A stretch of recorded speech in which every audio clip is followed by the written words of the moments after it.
Nous sommes heureux en ce jour, en ce dimanche, de partager ce culte avec vous. Une fois de plus, nous voulons que notre Dieu soit élevé. Nous voulons nous unir peut-être dans nos maisons, dans nos voitures, peut-être même là où nous travaillons. Et nous voulons célébrer notre Dieu. Ce matin, tout particulièrement, c'est à travers son nom. Et j'ai envie de dire à travers ses noms, puisque notre Dieu, dans la Bible, il a plusieurs noms. Par exemple, la Bible dit qu'il s'appelle El Shaddai, le Tout-Puissant. Il s'appelle Jéhovah Jireh, celui qui pourvoit. Et ce matin, c'est dans le nom de Jésus que nous voulons offrir ce culte à notre Dieu. Et nous voulons déjà chanter ton nom, Papa. Loin des bruits de la ville, nous voulons oublier tout problème, tout souci et nous concentrer sur ta personne, Seigneur. C'est ce que nous voulons chanter. Ton nom, Emmanuel.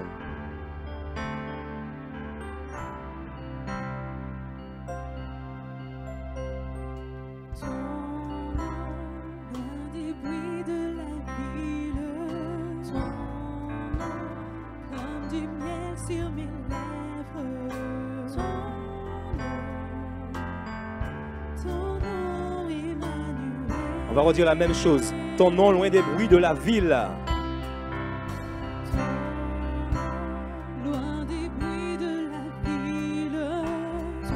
Comme du miel sur mes lèvres.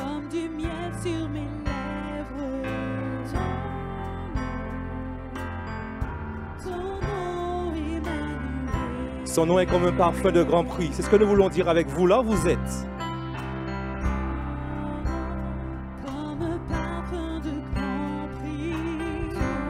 Comme une brise légère.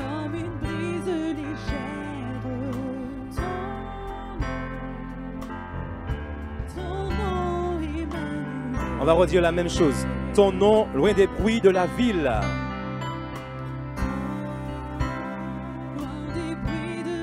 Son nom est comme du miel.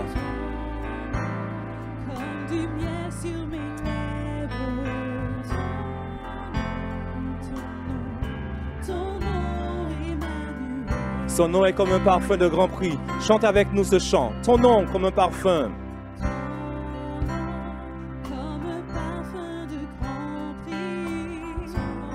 Oui. La brise légère, Seigneur.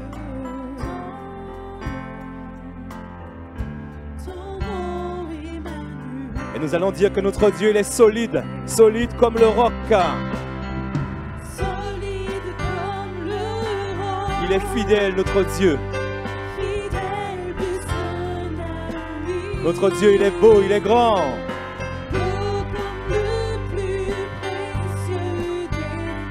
Est-ce que tu peux le redire avec nous? Solide, solide comme le roc.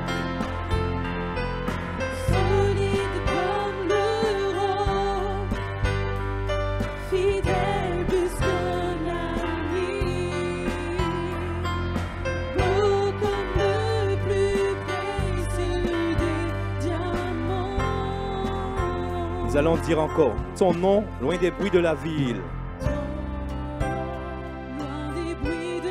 Comme du miel.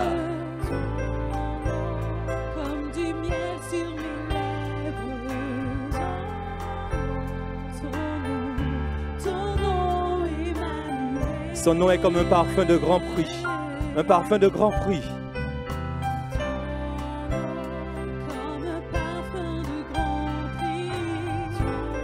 Oui, Seigneur. Oui, son nom.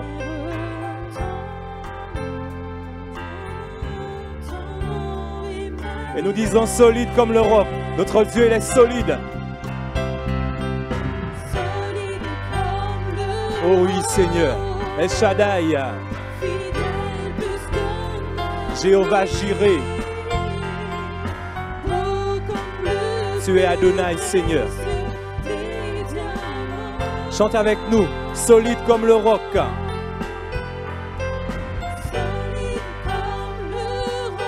Il est fidèle, notre Dieu.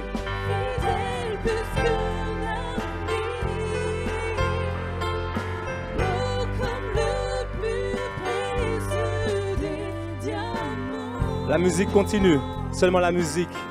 Adore ton Dieu là où tu es. Réalise que ton Dieu il est grand. Réalise que ton Dieu il est puissant. Réalise qu'il est Jéhovah Rapha, l'Éternel qui te guérit. Jéhovah Nissi, l'Éternel ma bannière. Jéhovah Shalom, l'Éternel ma paix. Jéhovah Jireh, celui qui pourvoit pour toi ce matin. Jéhovah Shammah, l'Éternel est ici. Alors tu peux le louer, le proclamer, le célébrer et t'appuyer sur lui. Parce qu'il est une branche solide. Il n'est pas une branche cassée, mais une branche solide. Et nous voulons encore dire solide comme le roc. On va le dire, solide comme le roc. Solide, on y va. Oui, tu es solide, mon roi.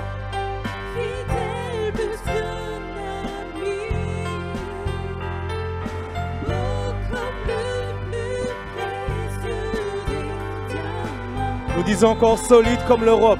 Réalisons ce que nous disons, ce que nous chantons, solide. Alors je n'ai plus peur. J'ordonne ce matin la peur de s'éloigner de moi.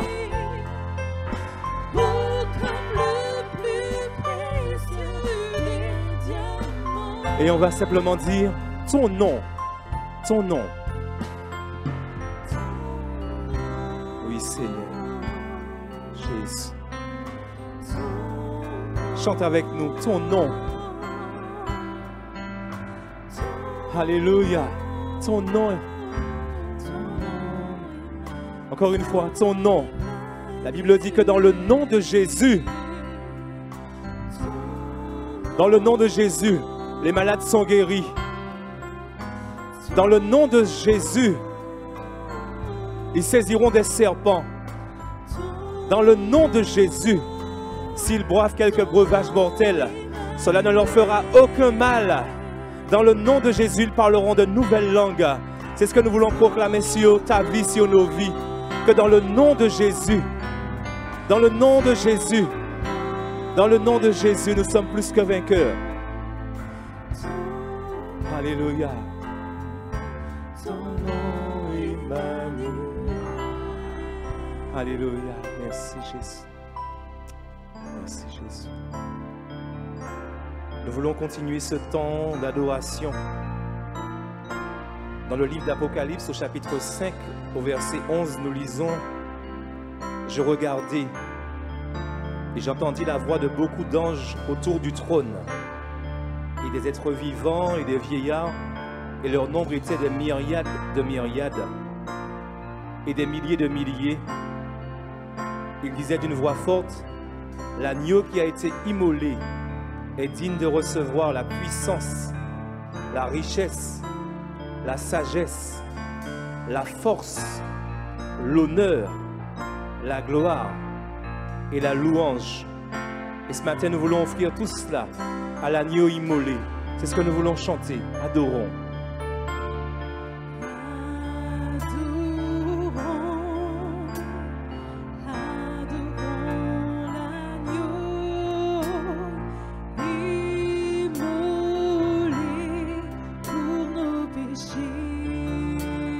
Chantons ensemble.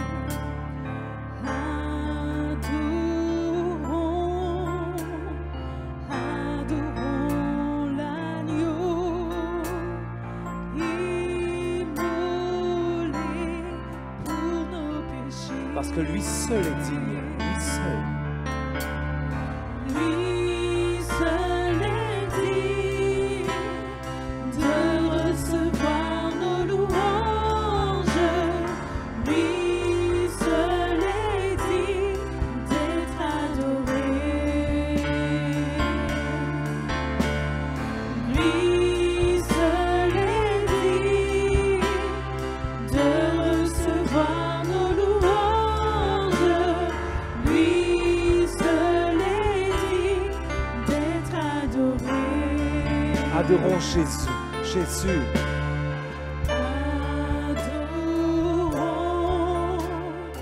Adorons Jésus, crucifié pour nos péchés.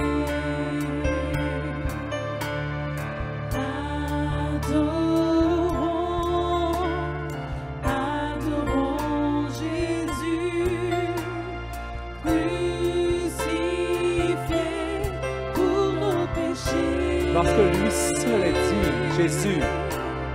Lui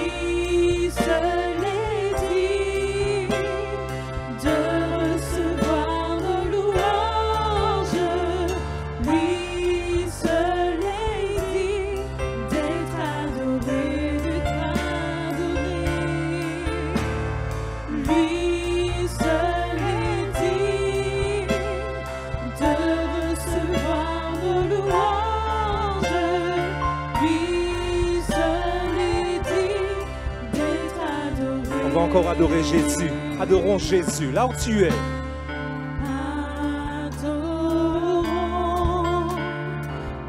Adorons Jésus, crucifié pour nos péchés,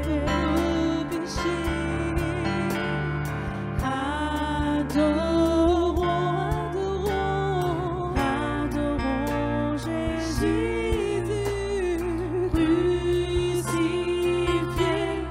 pour nos péchés. Lui seul est digne de recevoir nos louanges. Lui seul est digne d'être adoré. Lui seul est digne de recevoir nos louanges.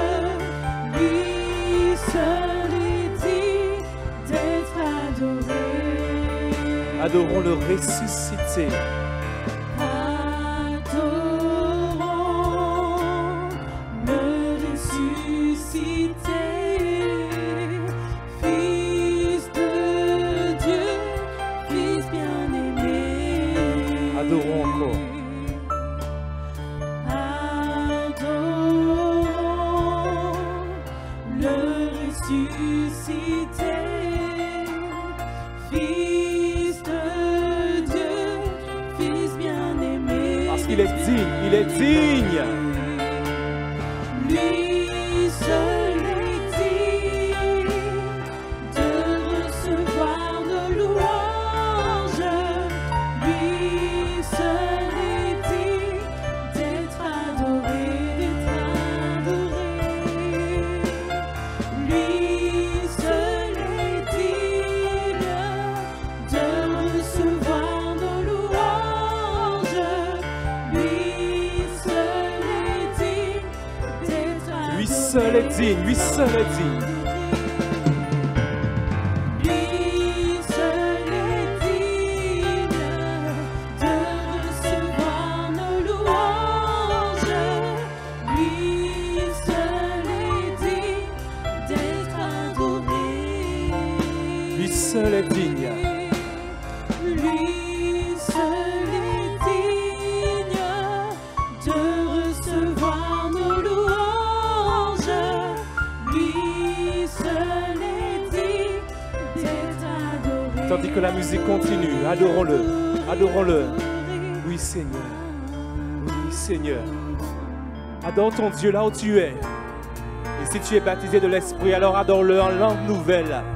Les langues qu'il t'a données, adore-le avec les langues qu'il t'a données. Tu es chez toi, tu es avec ton Dieu, dans ta chambre, là où tu es, dans ton salon, et peut-être même dans ta voiture. Adore ton Dieu. Adore ton Dieu pour ce qu'il est. Adore ton Dieu pour ce qu'il est. Adore ton Dieu pour ce qu'il est. Laisse ton âme s'élever. Laisse ton âme s'élever devant ton Dieu. S'il le faut, prosterne-toi devant lui. Oh Jésus, ce matin, nous t'adorons. Ressuscité, ce matin, nous t'adorons. Nous te célébrons. Nous réalisons combien tu es grand. Combien tu es puissant. Combien tu es grand. Alors sois adoré, Seigneur. Sois adoré. Sois adoré. Là où tu es, là où tu es. Exprime-toi devant ton Dieu. Exprime-toi devant ton Dieu. Jésus. Encore une fois, exprime-toi devant ton Dieu. Jésus. Nous t'adorons, Jésus.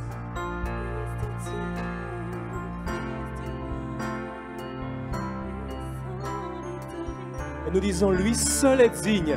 Lui seul. Lui seul est digne de recevoir nos louanges.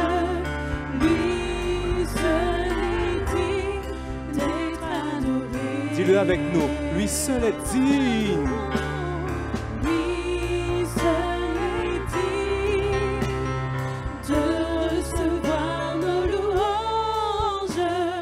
Lui seul est digne d'être adoré. Une toute dernière fois. Lui seul est digne, il n'y en a point d'autre. Lui seul est digne de recevoir nos louanges.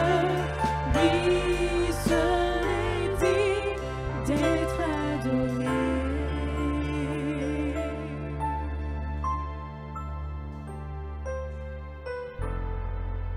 Nous savons que notre Seigneur Jésus est également notre Dieu, notre Maître.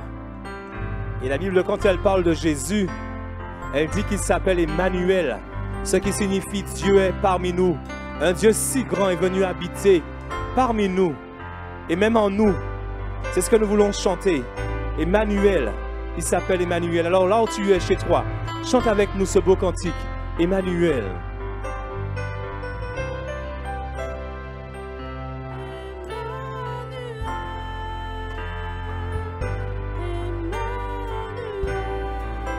Il s'appelle.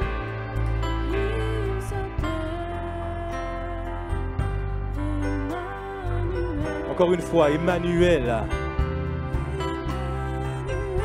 Oui, Emmanuel.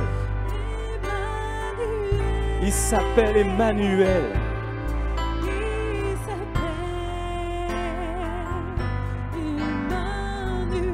On va dire, Dieu se révèle parmi nous. Et son nom, c'est Emmanuel.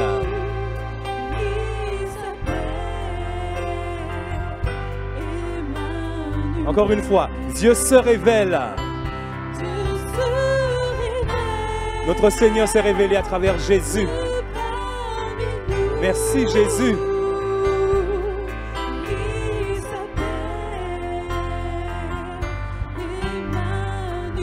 Alors nous disons Emmanuel.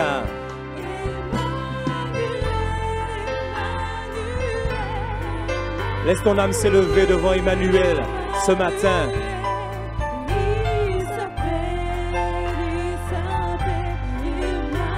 Encore une fois, nous disons Emmanuel. Dieu est parmi nous. Oui, nous te louons, Seigneur. Nous te célébrons, Papa.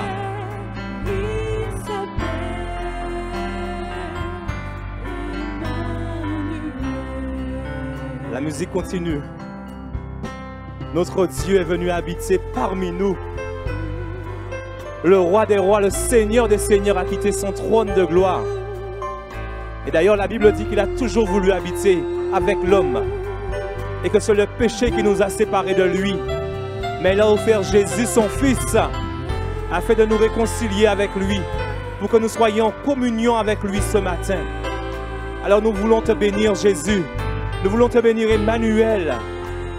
Merci. Et nous voulons dire encore Emmanuel. Emmanuel.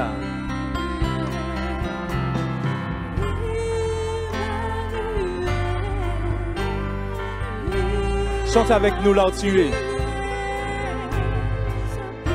Oui.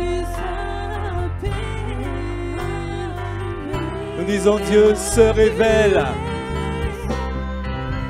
parmi nous, parmi son peuple. Oui, il s'appelle.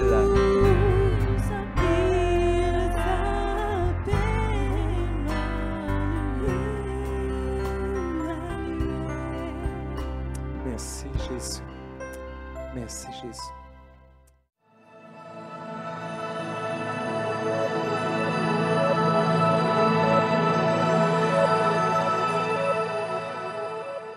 Ce matin, j'aimerais partager le conseil de Dieu avec vous. Et pour cela, je vais vous inviter à faire une lecture avec moi dans le livre Samuel. Samuel, 1 Samuel, on va juste lire un verset dans ce livre de Samuel. Ça sera le verset 10 du chapitre 17. 1 Samuel, chapitre 17, verset 10. Je lis. Le Philistin dit encore, « Je jette en ce jour un défi à l'armée d'Israël. Donnez-moi un homme et nous nous battrons ensemble. Amen. Te bénissons, Seigneur, et nous te rendons grâce. Et nous prions qu'encore en ce matin, Seigneur, tu nous instruis, tu nous enseignes. Que tu nous parles par ta parole, ô Dieu. Nous savons, Seigneur, que tu sais parler à tes enfants. Merci, Seigneur, de nous donner des cœurs disposés, un esprit disposé à recevoir tout ce que tu as à nous dire en ce matin. Ô Dieu, fais ton œuvre en nous, s'il te plaît. Et cela dans le nom de Jésus. Amen. Je jette en ce jour un défi à l'armée d'Israël, dit le Philistin, le géant. Le titre du message ce matin est le suivant: savoir relever nos défis. Savoir relever nos défis. Frères et sœurs, nous devons savoir que presque tous les personnages de la Bible, dont la Bible nous fait mention, ont eu, à un certain moment de leur vie, à relever les défis auxquels ils étaient confrontés. Et j'aimerais que nous puissions savoir que nous aussi, en tant qu'enfants de Dieu, en tant que rachetés du Seigneur, en tant que princes et princesses de l'Éternel, amen, amen, nous aurons également des défis à relever. Défis dans le domaine professionnel, peut-être par rapport à un collègue qui ne nous aime pas, qui ne nous supporte pas et qui nous veut du tort. Ou encore à un responsable qui nous rend la vie difficile, qui ne nous supporte pas. Il fait des choses, il nous fait des choses, il nous dit des choses pour que nous puissions sortir de notre gond. Défis dans le domaine professionnel, mais également défis dans le domaine familial par rapport à un enfant difficile, par rapport à un enfant rebelle, un fils ou une fille prodigue qui ne veut plus entendre parler de l'Évangile. Défis entre parents, avec un proche, un parent où le courant ne passe pas, où le courant ne passe plus, alors qu'on fait des efforts. Mais on voit que le courant ne passe plus entre ce parent. Un proche à qui nous avons fait du bien et qui nous remercie en nous faisant du tort. Ça, c'est un défi à relever, frères et sœurs. Défi dans le domaine relationnel, avec un frère, avec une sœur, par rapport au pardon réciproque. Bien-aimés, vous savez que demander pardon ou demander pardon à l'autre ou accorder son pardon à l'autre est un défi à relever? C'est un défi à relever. Défi également dans le domaine de la santé. Par rapport à une maladie qui veut à tout prix nous paralyser. Une maladie qui ne nous lâche pas. Une maladie qui veut nous faire sombrer dans le découragement. Alors que Dieu nous invite et nous exhorte à tenir bon, à ne pas nous décourager, à ne pas baisser les bras, sachant qu'il est l'Éternel qui nous guérit. Alléluia. Mais sachant également que c'est en son temps qu'il fait toutes choses belles et bonnes. Amen. Frères et sœurs, j'aimerais vous dire en ce matin que nous aurons des défis à relever. Mais la question qu'on pourrait se poser en ce matin, mais c'est quoi un défi? Quelle est la définition du mot défi? J'aimerais vous donner la définition de ce mot. Défi signifie difficulté que pose une situation et que l'on doit surmonter. Difficulté que pose une situation et que l'on doit surmonter.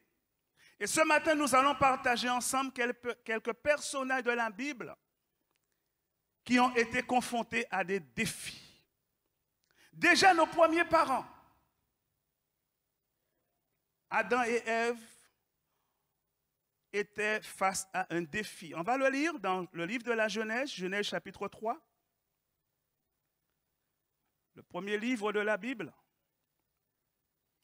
Genèse chapitre 3, on va lire à partir du verset 1er jusqu'au verset 6.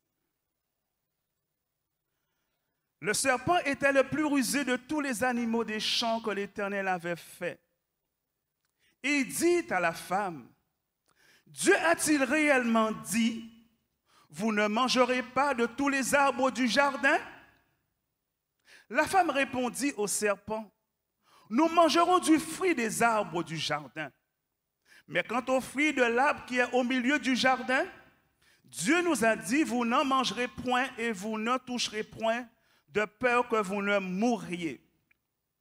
Alors le serpent dit à la femme, vous ne mourrez point, mais Dieu sait que le jour où vous en mangerez, vos yeux s'ouvriront et que vous serez comme des dieux connaissant le bien et le mal.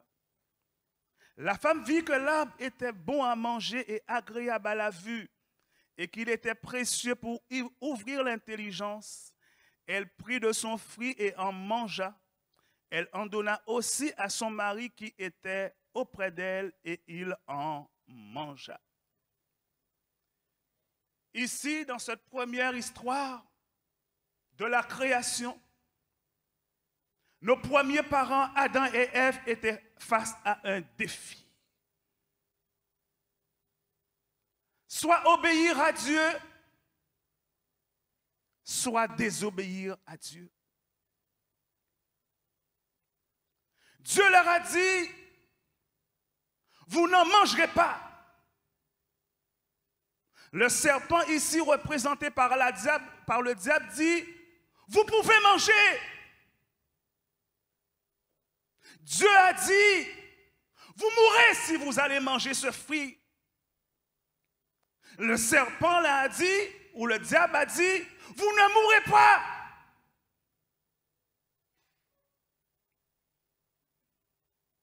Ils étaient face à un défi. Face à la voix de Dieu ou à la voix de Satan. Obéir à la parole de Dieu ou obéir à la parole de Satan. Et vous savez que malheureusement, ils n'ont pas su relever ce défi. Ils ont succombé au péché dont vous et moi nous subissons encore et encore les conséquences. Mais j'aimerais vous dire en ce matin, frères et sœurs, que nous ne sommes pas là pour faire leur procès.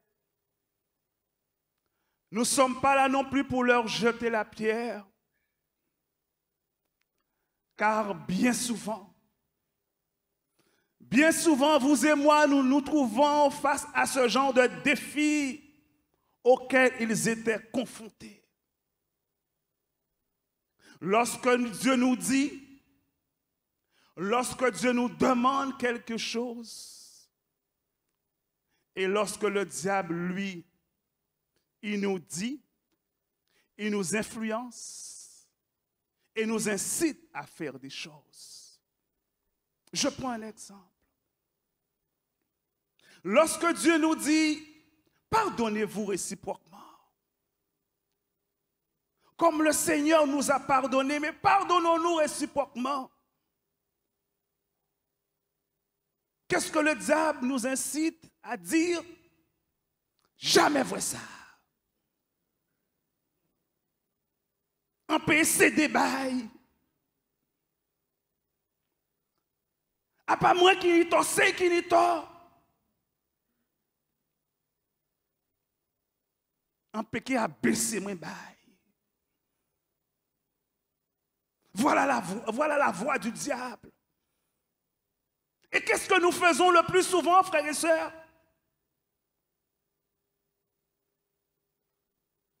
Est-ce que nous obéissons à la voix de Dieu qui nous dit de pardonner réciproquement? Pas toujours. Pas toujours. Vous êtes d'accord avec moi, frères et sœurs? Pas toujours. Frères et sœurs, bien souvent, nous nous trouvons devant des défis.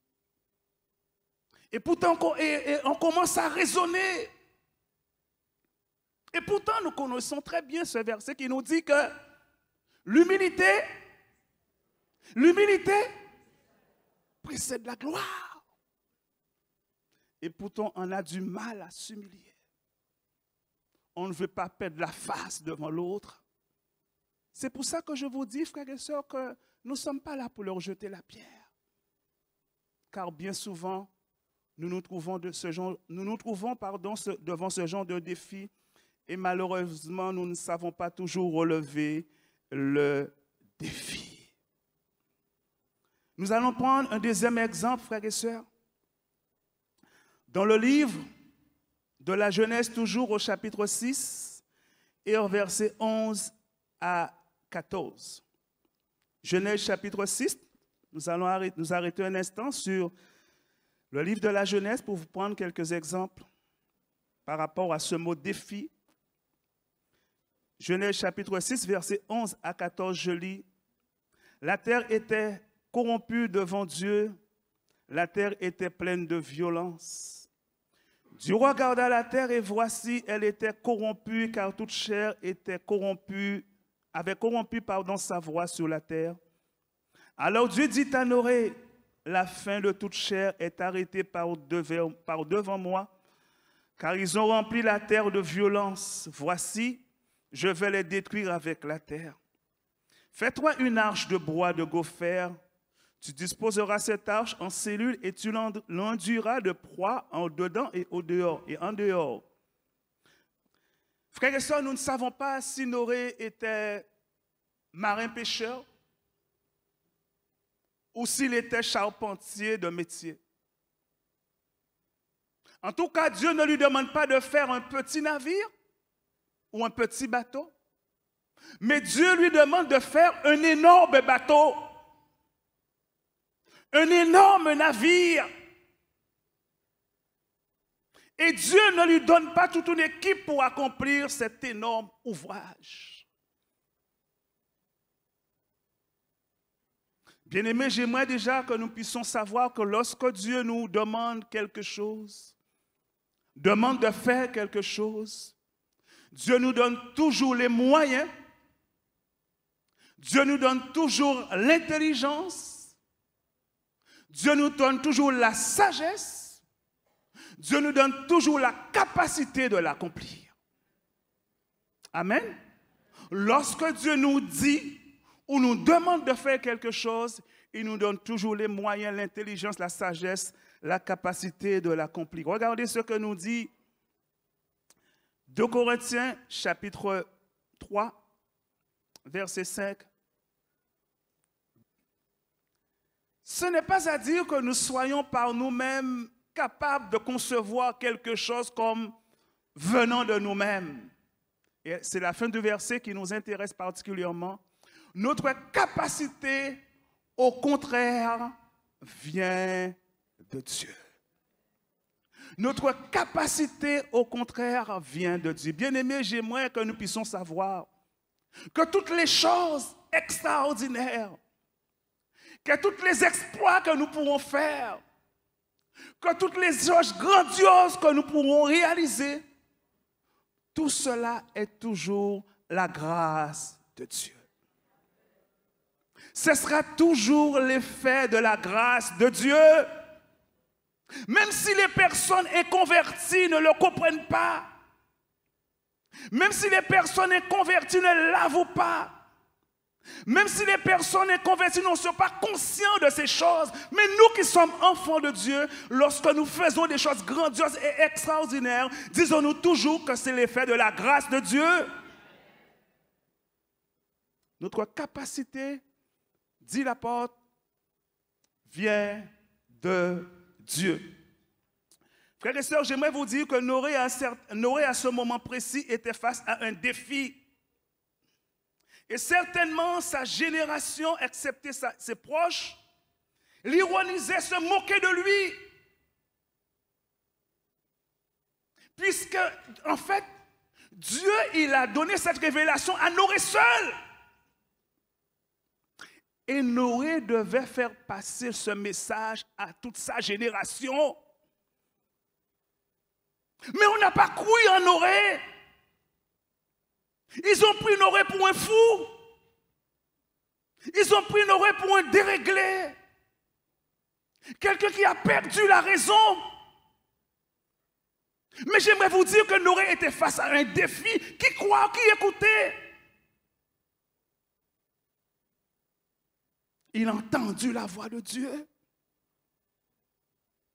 Et pourtant, sa génération ne croit pas en ce qu'il dit. Ses contemporains ne croient pas en ce qu'il dit.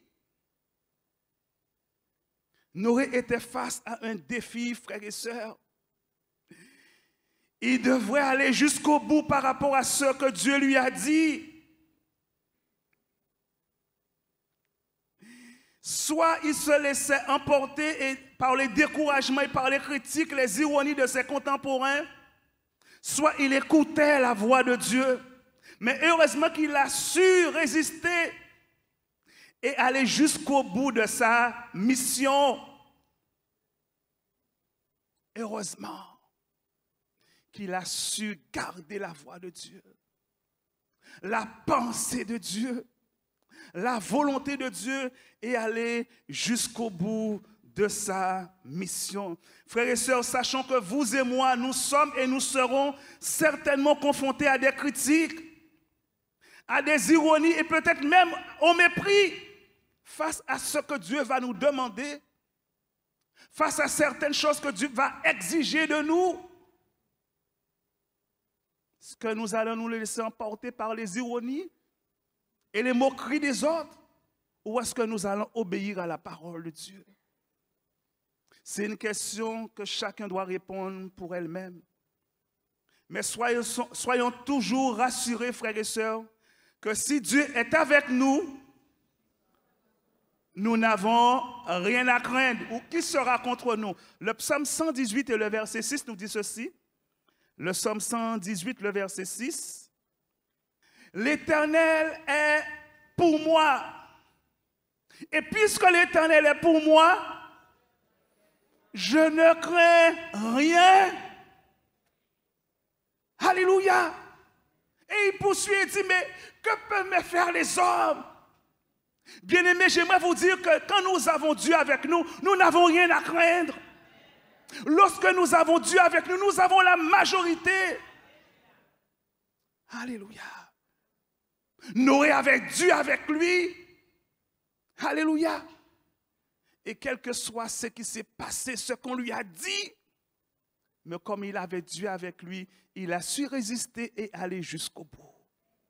Amen. On va prendre un troisième exemple, car j'aimerais prendre quelques exemples avec vous par rapport à ce mot défi. Un troisième exemple, toujours dans le livre de la Genèse. Genèse chapitre 12 maintenant. Genèse chapitre 12 et le verset 1er jusqu'au verset 4. Genèse, chapitre 12, verset 1er jusqu'au verset 4. L'Éternel dit à Abraham, va-t'en de ton pays, de ta patrie, de la maison de ton père, dans le pays que je te montrerai. Je ferai de toi une grande nation et je te bénirai. Je rendrai ton nom grand et tu seras une source de bénédiction. Je bénirai ceux qui te béniront et je maudirai ceux qui te maudiront.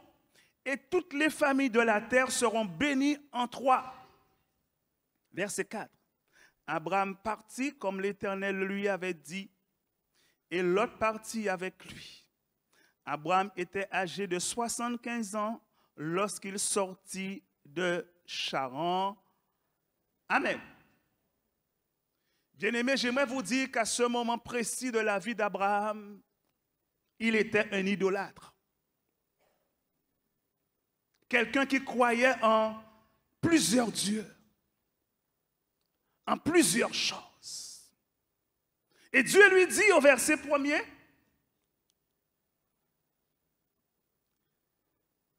va dans ton pays, de ta patrie, de ta maison, de la maison de ton père, dans le pays que je te montrerai. Dieu lui dit, quitte ta famille, quitte ta situation sociale et professionnelle, quitte ta culture, quitte tes croyances pour me suivre.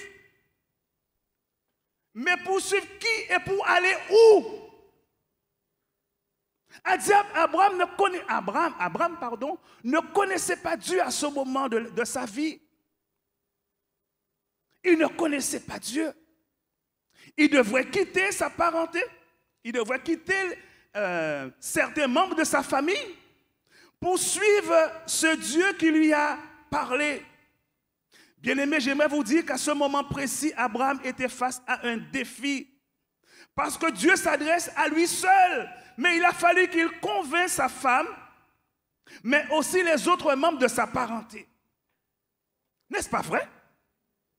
Il a fallu qu'il convainc sa femme, parce que Dieu n'a pas parlé, Dieu n'a pas donné cette révélation aux autres membres de la famille d'Abraham.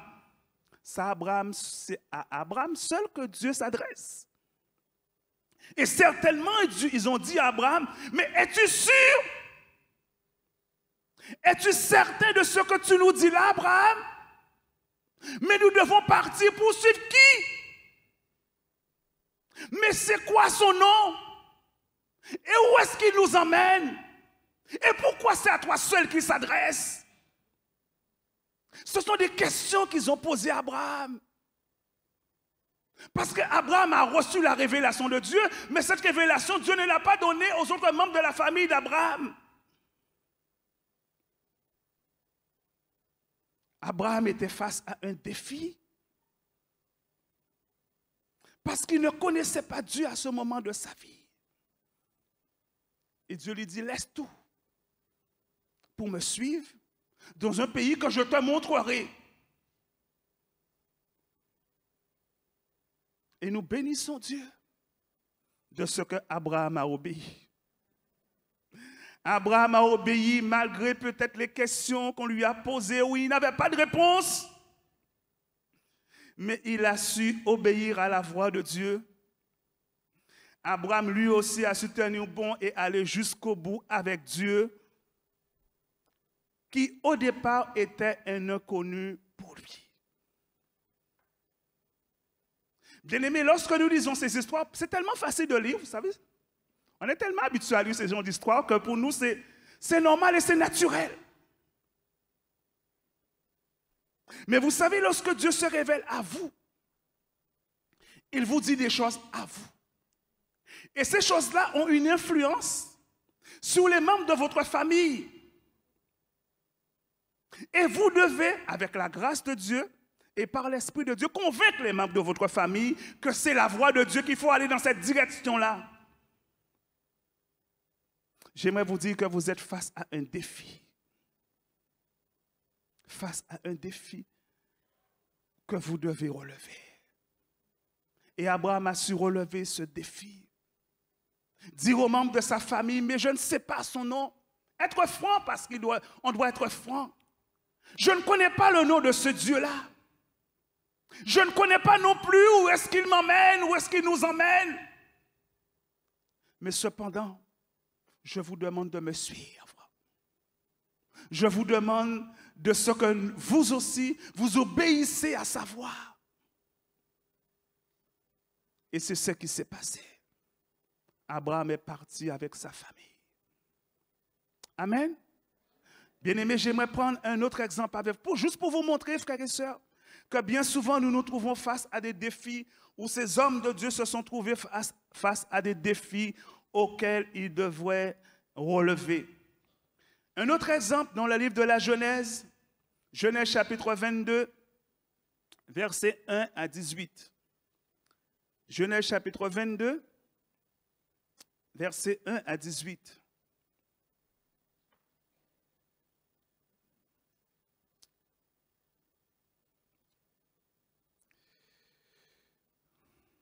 Après ces choses, Abraham maintenant, parce qu'entre-temps Dieu avait changé son nom, Dieu a changé son nom était Abraham, Dieu l'a changé en Abraham. Verset 1er, après ces choses, Dieu mit Abraham à l'épreuve et lui dit, Abraham, il répondit, me voici. Dieu dit, prends ton fils, ton unique, celui que tu aimes, Isaac, va-t'en au pays de Morija et là, offre-le-moi en holocauste sur l'une des montagnes que je te dirai. Abraham se leva de bon matin, sella son âne et prit avec lui 2 serviteurs et son fils Isaac. Il fendit du bois pour l'holocauste et partit pour aller au lieu que Dieu lui avait dit. Le 3e jour, Abraham leva les yeux, vit le lieu de loin. Et Abraham dit à ses serviteurs, restez ici avec l'âne. Moi et le jeune homme, nous irons jusque là pour adorer et nous reviendrons auprès de vous. Abraham prit le bois pour l'holocauste, le chargea sur son fils Isaac et porta dans sa main le feu et le couteau. Et ils marchèrent tous deux ensemble. Alors Isaac, parlant à Abraham, son père, dit, « Mon père », et il répondit, « Me voici, mon fils. » Isaac reprit, « Voici le feu et le bois, mais où est l'agneau pour l'holocauste » Abraham répondit, « Mon fils, Dieu se pourvoira lui-même de l'agneau pour l'holocauste. » Et ils marchèrent tous deux ensemble. Lorsqu'ils furent arrivés au lieu que Dieu lui avait dit, Abraham y éleva un autel et rangea le bois. Il lia son fils Isaac et le mit sur l'autel par-dessus le bois. Puis Abraham étendit la main et prit le couteau pour égorger son fils. Verset 11. Alors l'ange de l'Éternel l'appela des cieux et dit, Abraham, Abraham. Et il répondit, me voici. L'un dit, n'avance pas ta main sur l'enfant et ne lui fais rien, car je sais maintenant que tu crains Dieu et que tu n'as pas refusé ton fils, ton unique. Abraham leva les yeux et vit derrière lui un bélier retenu par un buisson par les cornes. Et Abraham alla prendre le bélier et l'offra en holocauste à la place de son fils. Amen. On va s'arrêter là. Abraham, cet homme de Dieu, avait avec sa femme désiré un fils. Ils avaient à cœur d'avoir un enfant. Et qu'est-ce qui s'est passé? Abraham, malheureusement, n'a pas su attendre le temps de Dieu, ou a été impatient face à l'ordre que Dieu lui avait donné, et a fait un autre fils avec sa servante Agar. Ce fils se nomme Ismaël. Mais vous avez remarqué que quand Dieu lui parle au verset 1er, regardez ce que Dieu lui dit. Verset 1er. Verset 2, je crois. Ce sera le 2. On va lire le premier, juste pour la compréhension. Après ces choses, Dieu mit Abraham à l'épreuve et lui dit, Abraham, et il répondit, me voici. Regardez ce que Dieu lui dit. Prends ton fils. Qu'est-ce que Dieu dit là? Pourquoi il ne dit pas, Dieu sait qu'il y a Ismaël. Et pourquoi Dieu dit ton unique? C'est parce que c'est celui-là que je voulais. C'est celui-là que j'avais prévu. C'est celui-là que j'avais dit. Toi, tu as fait tes affaires. Mais pour moi, c'est ça, c'est ton fils. Ton unique, dit Dieu. Et Dieu poursuit. Dieu dit, celui que tu aimes. Parce que Dieu savait que, bien sûr, Abraham aimait Ismaël, mais il aimait Isaac plus que tout. Et Dieu lui dit, va-t'en au pays de Morija et là, offre-le-moi en holocauste sur l'une des montagnes que je te dirai. Bien-aimé, n'est-ce pas quelque chose de difficile que Dieu demande à Abraham? N'est-ce pas quelque chose de dur que Dieu demande à Abraham? Prends ton fils et offre-le-moi. Mais j'aimerais voir avec vous cette histoire un petit peu en détail et voir un petit peu comment les choses se sont passées. Verset 3. Abraham se leva de bon matin. Bien-aimé, vous pensez qu'Abraham a eu à ce moment précis un sommeil réparateur? Vous pensez qu'Abraham a passé une bonne nuit? Mais certainement pas. Autre question. Vous pensez qu'Abraham a partagé avec Sarah, sa femme, ce que Dieu lui a dit?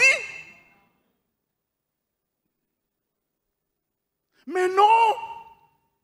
Pourquoi? Parce que c'est quelque chose de dur. Mais ça a raté. Ça était en dépression, il était tombé mal. Mais oui, parce que c'est le fils bien-aimé de Sarah. Et c'est son unique. Mais certainement, Abraham n'a rien dit. Il n'a rien dit à Sarah. Mais voyez, on regarde un petit peu plus loin qu'est-ce qui se passe au verset. On va voir un petit peu en détail. Verset, alors, de remonter un petit peu.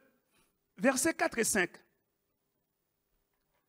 Le troisième jour, Abraham leva les yeux, vit le lieu de loin. Verset 7.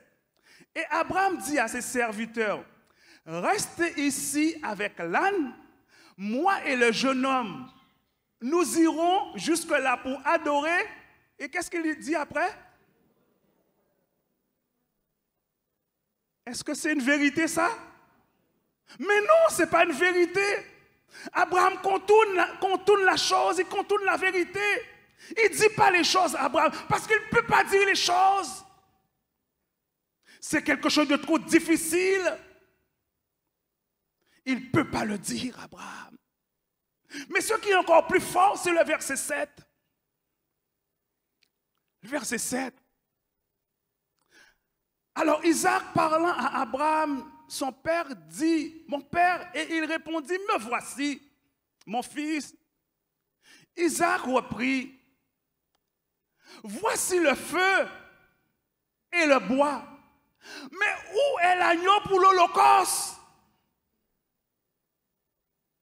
C'est une question qu'Isaac pose à Abraham. Est-ce qu'Abraham a la réponse? Oui, il a la réponse. Mais est-ce qu'il peut dire à Isaac les choses? Est-ce qu'il peut dire à Isaac, mais c'est toi l'Holocauste? Est-ce qu'il peut dire ça à Isaac? Non, frères et sœurs, j'aimerais vous dire à ce moment précis, Abraham est embarrassé. Abraham est perturbé. Abraham est en difficulté parce qu'il ne peut pas dire les choses à son fils. Qu'est-ce qu'il répond à son fils?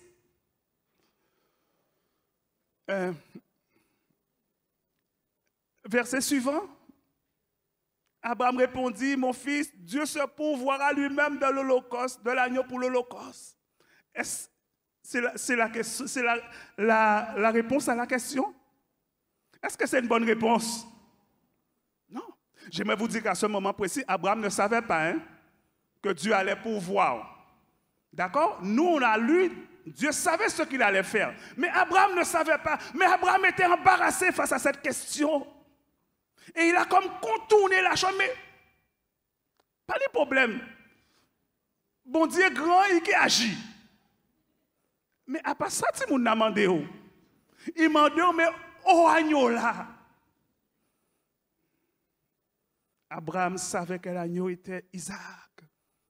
Et Abraham n'a pas su dire à Isaac les choses parce que c'était trop difficile. J'aimerais vous dire qu'à ce moment précis, frères et sœurs, Abraham était face à un défi. Il fallait qu'il aille jusqu'au bout. Et certainement, il était embarrassé, gêné dans cette affaire. Et au verset 9 et 10, nous voyons qu'Abraham va jusqu'au bout de sa démarche. On va le lire. Verset 9, lorsqu'ils furent arrivés au lieu que Dieu lui avait dit, Abraham y éleva un autel et arrangea le bois. Il lia son fils Isaac et le mit sur l'autel par-dessus le bois. Puis Abraham étendit la main et prit le couteau pour... Bien-aimé, n'est-ce pas quelque chose de difficile? Vous savez, nous calibitons tellement vite. Et pour nous, c'est tellement naturel. Mais vous savez que là, c'est quelque chose de très difficile pour Abraham. C'est une souffrance. C'est une douleur intense. Et puis Isaac n'était pas un enfant. Isaac était un adolescent. Et il a fallu qu'il lie l'adolescent sous l'autel. Et l'enfant a vu le couteau. C'était difficile. C'était difficile, frères et sœurs. Vous êtes d'accord avec moi que c'était difficile? C'était très difficile. Mais heureusement, Dieu, il est souverain. Dieu connaît toutes choses. Ce qui est merveilleux avec Dieu, c'est que lorsqu'il nous demande des choses, même quand c'est difficile, il est celui qui pourvoit. Dieu savait que c'était difficile. Mais ce qui est important pour Dieu, c'est comment est-ce que nous réagissons. Est-ce que nous obéissons à ce qu'il nous dit ou est-ce que nous faisons à notre tête? Abraham a su obéir à ce que Dieu lui a dit. Et nous savons, vous et moi, que Dieu a pourvu. Amen. Dieu a attesté au verset 11 et 12. S'il te plaît, mon frère. Alors l'ange de l'Éternel l'appela des cieux et dit, Abraham, Abraham, il répondit, me voici. Et verset 12, s'il te plaît, mon frère. L'ange dit, n'avance pas ta main sur l'enfant et ne lui fais rien, car je sais maintenant que tu crains Dieu et que tu n'as pas refusé ton fils, ton unique. Nous voyons que ici Dieu approuve une telle démarche. Dieu atteste et approuve une telle obéissance. Frères et sœurs, l'enseignement pour nous, par rapport à ce verset, c'est que face aux défis auxquels nous sommes confrontés aujourd'hui ou nous serons confrontés plus tard, lorsque vous et moi, nous prenons la décision d'obéir à ce que Dieu nous dit ou qu'il nous demande de faire malgré les contraintes, les difficultés que cela peut occasionner, Dieu est celui qui pourvoit toujours en notre faveur. Amen. Il est celui qui pourvoit toujours en notre faveur. Et regardez ce qui nous est dit au verset 13 et 14. Verset 13 et 14. Abraham leva les yeux et vit derrière lui un bélier retenu dans un buisson par les cornes. Mais qu'est-ce que le bélier fait là? Qu'est-ce que le bélier fait là? En plus, il est retenu par les cornes. Donc ça veut dire qu'il ne peut pas être plus loin, il est embarrassé.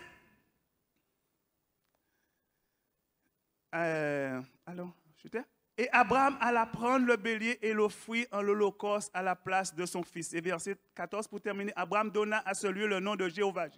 Jireh, pardon, c'est pourquoi l'on dit aujourd'hui à la montagne de l'Éternel, il sera pourvu.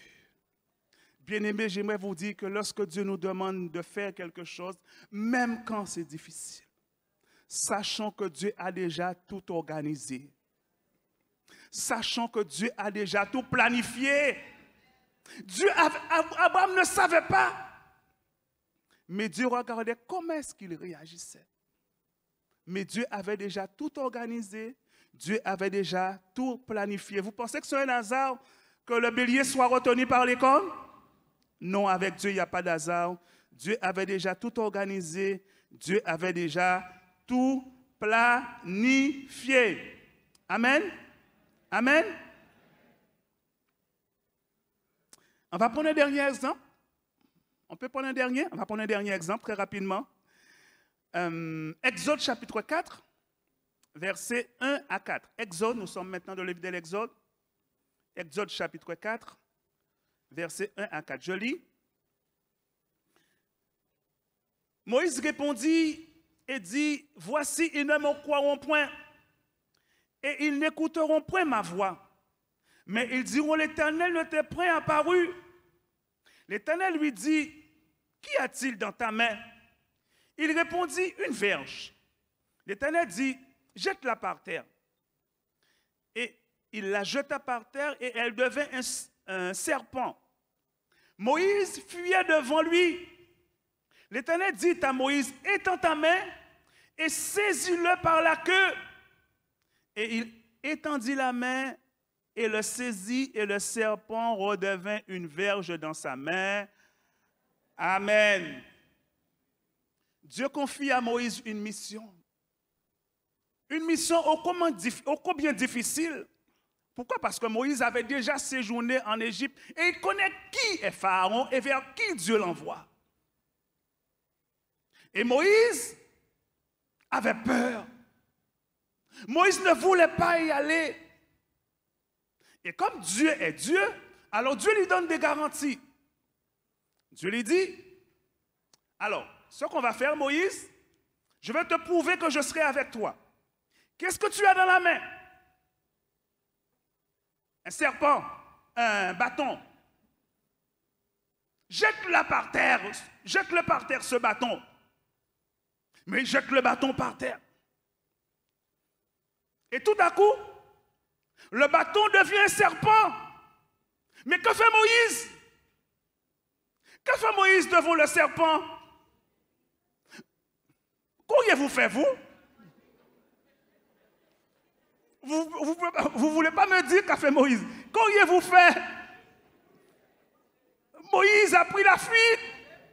Puisqu'au départ, c'était un bâton et qu'avant un serpent à présent. Moïse a eu peur. Moïse a pris la fuite. Ce qui est tout à fait normal et humain. Mais Dieu lui dit, écoute Moïse, étends ta main et saisis le serpent par la queue. Vous pensez que c'était facile pour Moïse de saisir le serpent par la queue? S'il a pris la fuite, pas facile pour lui d'être par la queue. Mais il a fallu qu'il saisisse le serpent par la queue. Vous savez que Dieu n'a pas transformé le serpent en bâton avant. Hein? Il a fallu qu'il tienne la queue du serpent. Et c'est seulement après qu'il a tenu la queue du serpent que le serpent est devenu un bâton. Qu'est-ce que cela veut dire pour nos frères et sœurs? Quel enseignement pouvons-nous tirer par rapport à cette histoire? Bien-aimés, lorsque Dieu nous demande de faire quelque chose, même quand c'est difficile, même quand c'est pénible, même quand c'est au-dessus de nos forces, la solution, la victoire se trouve toujours dans l'obéissance à la parole de Dieu. Toujours dans l'obéissance à la parole de Dieu. C'est parce que Moïse a obéi à ce que Dieu lui a dit qu'il a pu tenir le serpent, et le serpent est devenu un bâton. Bien-aimés, pour conclure, j'aimerais vous dire en ce matin que face à nos difficultés, face aux choses difficiles, mon frère, ma soeur, que tu traverses, Dieu te dit comme Moïse, étends ta main. Étends ta main et saisis le problème. Étends ta main et saisis la difficulté.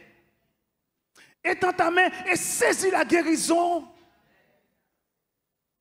Étends ta main. Ce n'est pas facile, mais il faut le faire. Parce que la solution, La victoire est toujours dans l'obéissance à la parole de Dieu. Alléluia. Frères et sœurs, j'aimerais vous dire que nous avons et que nous aurons des défis à relever. Mais pour relever nos défis, nous devons toujours obéir à la parole de Dieu. Obéir à ce que Dieu nous dit. Vous avez vu que tous les exemples que je vous ai pris là, ces hommes-là ont obéi. Et la victoire s'en est suivie. Amen. Nous, enfants de Dieu, si nous voulons voir la gloire de Dieu, bien souvent nous disons, Seigneur, fais-moi voir ta gloire. Mais Dieu veut nous faire voir sa gloire. Mais pour voir la gloire de Dieu, il faut obéir à Dieu. Obéir à la parole de Dieu. Se laisser conduire, se laisser guider par l'Esprit de Dieu. Amen. Que son nom soit béni. On va s'arrêter là ce matin.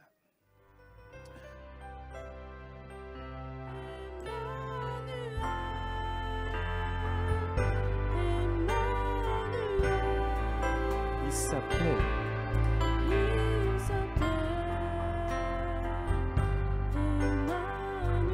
Encore une fois, Emmanuel.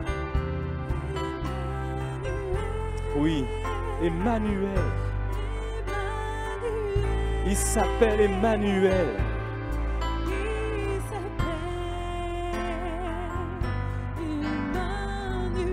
On va dire, Dieu se révèle parmi nous.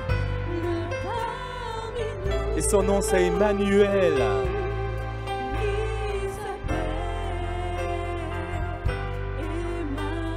Encore une fois, Dieu se révèle.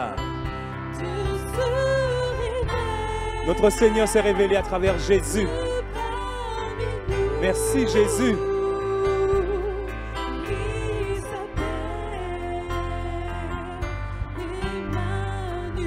Alors nous disons Emmanuel.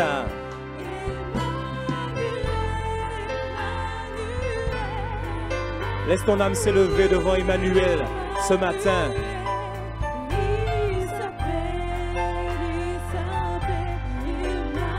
Encore une fois, nous disons Emmanuel. Dieu est parmi nous. Oui, nous te louons, Seigneur. Nous te célébrons, Papa.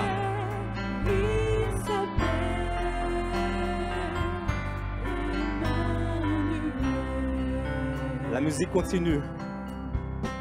Notre Dieu est venu habiter parmi nous. Le roi des rois, le Seigneur des seigneurs a quitté son trône de gloire. Et d'ailleurs, la Bible dit qu'il a toujours voulu habiter avec l'homme. Et que c'est le péché qui nous a séparés de lui. Mais il a offert Jésus, son Fils, afin de nous réconcilier avec lui, pour que nous soyons en communion avec lui ce matin. Alors nous voulons te bénir, Jésus. Nous voulons te bénir, Emmanuel. Merci. Et nous voulons dire encore Emmanuel. Emmanuel.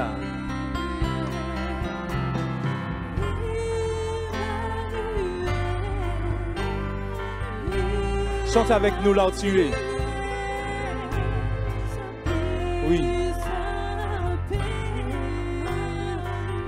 Nous disons Dieu se révèle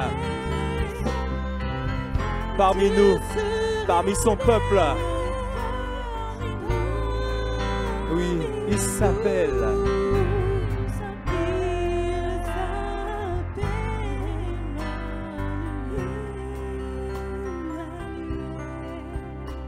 Merci Jésus. Merci Jésus. Amen.